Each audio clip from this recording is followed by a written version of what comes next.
Selepas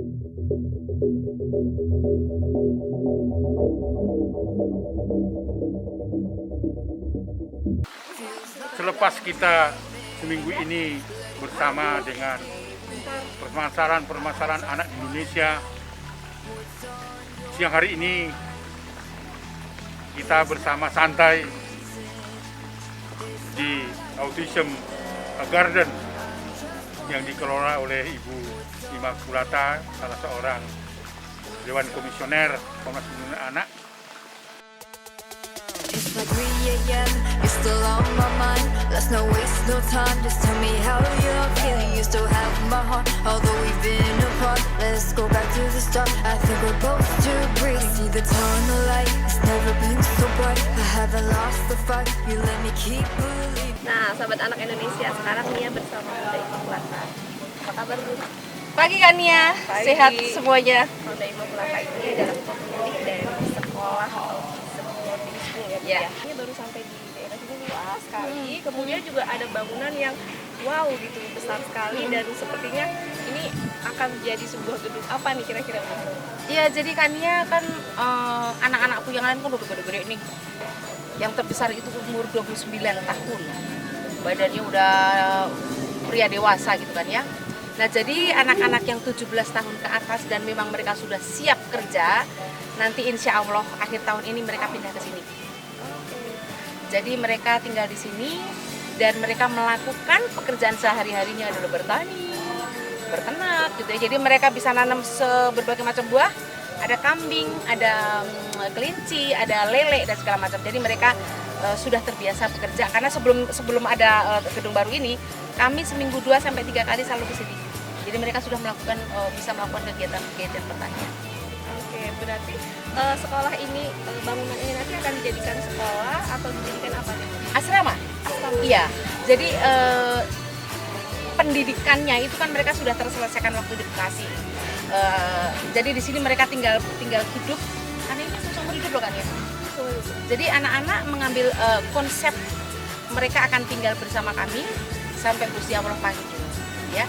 Nah, maka dari itu kerjaannya betul-betul yang daily activity-nya itu yang dalam tentang pertanian. Jadi ini untuk tinggal kegiatannya di sana mungkin kan ya, kalau lihat itu ada gazebo-nya. Untuk apa? Pendopa bukan gazebo. Ini adalah untuk kegiatan anak-anak. Jadi mereka setrika, petik-petik sayuran dan segala macam ada di sana.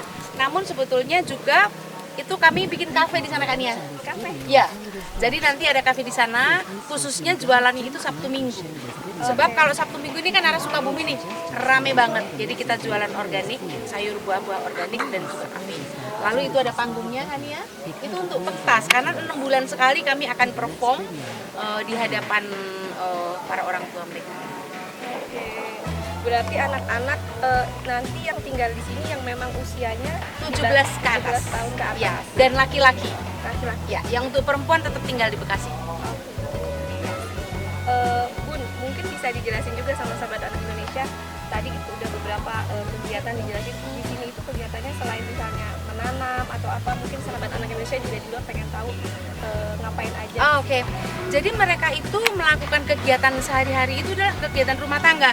Bangun tidur, mereka olahraga dulu, sholat gitu ya. Kemudian menyiapkan makanan untuk makan pagi. Kalau makan pagi udah dari dapur ya, menyiapkan tempatnya segala macam, mandi. Lalu setelah itu mereka melakukan kegiatannya nggak semua bertani. Misalnya, oh hari ini tugasku minggu ini adalah nyuci, setrika, atau misalnya belanja, atau misalnya bersih-bersih gitu. Jadi tidak selalu berkebun.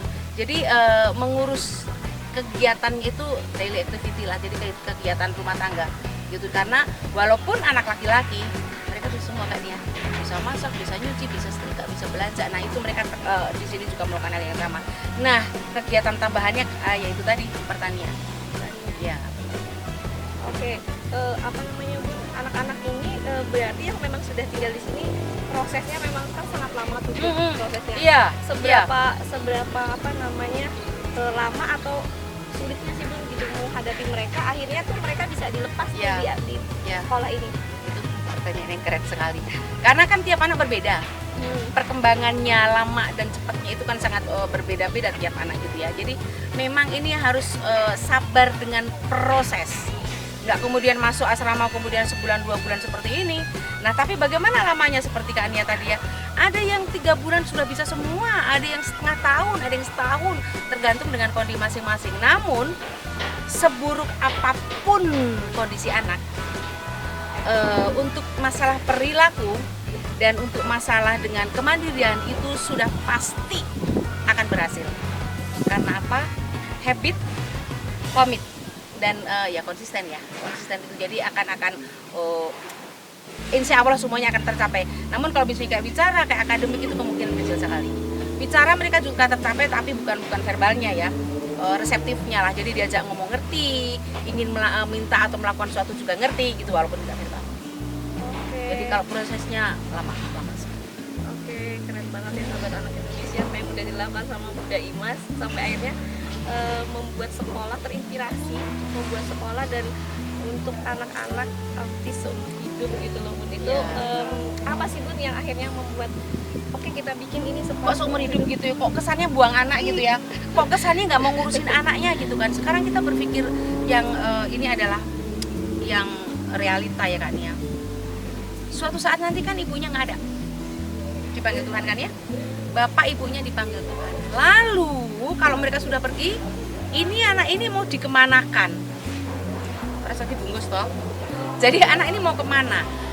Kakaknya, adiknya itu kan nanti punya kegiatan sendiri, ya kan, kegiatan rumah tangga, kegiatan kerja. Nggak mungkin anak ini akan menjadi priority, wong mereka juga punya kegiatan gitu kan. Itu yang pertama. Lalu misalnya, aku titipin orang aja deh, aku punya duit banyak nih, aku titipin, aku warisin. Ya warisannya dimakan oleh mereka yang dititipin, tapi anaknya tetap terlantar. Dan itu fakta, saya sudah melihat dengan mata kepala sendiri anak-anak terlantar, anak-anak kebutuhan khusus terlantar ketika mamahnya sudah tidak ada, di teramat sangat banyak. Maka aku ini, mereka ada katakan tanda kutip pos ya, ada rumah yang dan tidak salah tempat karena di sini kami didik dan sayangi semaksimal mungkin. Tidak berarti karena seumur hidup lalu nggak didik, tidak, justru dididik lebih kental lagi, lebih dalam lagi karena mereka akan ngurus dirinya sendiri. Jadi ini adalah supaya anak tetap di tempat yang aman, nyaman, gimana anak toh? Jadi anak-anak tidak terlantar, tapi tetap happy dan tetap produktif, begitu untuk di asrama. Oke, artinya memang terus menghargai, terus melihat bahwa kondisi anak-anak ini perlu dilihat sampai seumur hidup mereka karena mereka nggak mungkin ditinggalkan. Ya, jangan sampai terlantar nanti ketika orang tuanya sudah tidak ada gitu ya. Walaupun mungkin banyak orang yang belum terpikir sampai ke sini ya. Nah, maka dari itu kita mesti selalu ingat bahwa nantinya anak kita kemana kalau kitanya udah nggak ada. Sekarang kita masih bisa ngetekin lah istilah, masih bisa ngelonin, bisa. Lah nanti kalau kita udah nggak ada, itu yang harus kita pikirkan. Ya, kebutuhan ya. Kebutuhan. Dan Bun, kalau misalnya anak-anak sendiri total yang memang sekarang sudah diasuh oleh Bunda gitu, itu berapa total jumlah anak-anak sekarang? Kalau yang saat ini sih kita ada 60, tapi kalau yang kita dari tahun-tahun lalu aku tidak terlalu mendatangi ratusan itu karena kan aku udah 35 tahun. Tapi kalau saat ini yang ada di asrama ya. Dengan 60 anak setiap hari harus mengajari mereka banyak hal gitu ya, banyak hal. Aduh, tantangannya gimana Bun, atau setiap hari yang akhirnya menimbulkan bangun pagi akan menghadapi 60 anak semangat lagi gitu? Enggak ada, Kak. Maksudnya memang selalu semangat gitu. Memang ya. sudah Iya, jadi nggak ada kata aduh capek ini besok ini, enggak. Karena kan mungkin orang berpikir gini, aduh kebanyakan orang gitu kan, satu aja aku setengah mati bagaimana ini 60 gitu kan. Tapi kalau kita itu betul-betul menjadi satu dengan anak itu, rasa itu nggak ada. Paling-paling yang membuat aku kita susah, itu susah dalam artian sedih, susah gitu ya, ada susahnya itu ketika anak sakit ya. Karena kan anak-anak ini nggak bisa ngeluh kan ya, yang sakit mananya, sakitnya seperti apa, rasanya ya opo itu kan nggak ngerti. Jadi kita mesti yang betul-betul yang kita yang mendekatkan diri, yang sampai lihat wajahnya, matanya, mulutnya, sampai kita detail kan, karena anak-anak nggak bisa mengeluhkan mana yang sakit. Hanya itu sebetulnya, tapi untuk kesehariannya itu tidak ada yang susah. Tidak ada kadang ya gini kan ya, mereka itu saya yakin ada kesalahan sistem kan cuma di otak, tapi ininya bukan, masih ada lagi utuh ketimbang kita. Nah, sedangkan kita ininya beres, ininya gosok kan ya. Nah, jadi itu sebetulnya perbedaannya gitu. Maka kalau saya disuruh memilih menghadapi orang-orang yang umum normal itu atau anak-anak, jelas anak-anak ini empatinya, keikhlasannya itu jauh lebih baik dibanding kita. Jadi nggak bikin stres. Yang bikin stres malah menghadapi orang-orang normal. Buahnya akal dulu sih. Buahnya ngapusin gitu kan. Oke. Anak-anak ini enggak. Anak-anak ini menyenangkan sekali. Oke, Bun, kita mungkin setelah ini kita bisa lihat kegiatan anak-anaknya. Boleh ya, silahkan karena anak-anak banyak sekali kegiatan, baik kegiatan rumah tangga maupun berkebun. Boleh. Oke, kita akan lihat. Siap, mari. Anak-anak ya, Bun. Cus, kita sana. Kita ikut.